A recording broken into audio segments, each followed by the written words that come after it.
บอกว่าอย่ามาจับไปได้ตะวันแม่เอ้ยอยู่บ่อยู่ที่ป่าบัวทั้งพ่อเมื่อกับบ่พอเลยจำให้นอนละที่อยู่นั่งนี่ดาเพื่อน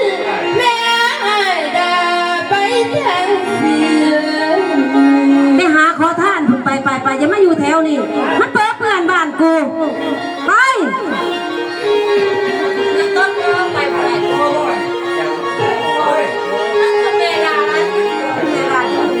ละแม่เอ้ยเมียได้เป็นเมียเก่าแม่บอกคืนนอมือบ้านไม่จงสารในเด้อเจ้าแต่คือนอบ้านเก่า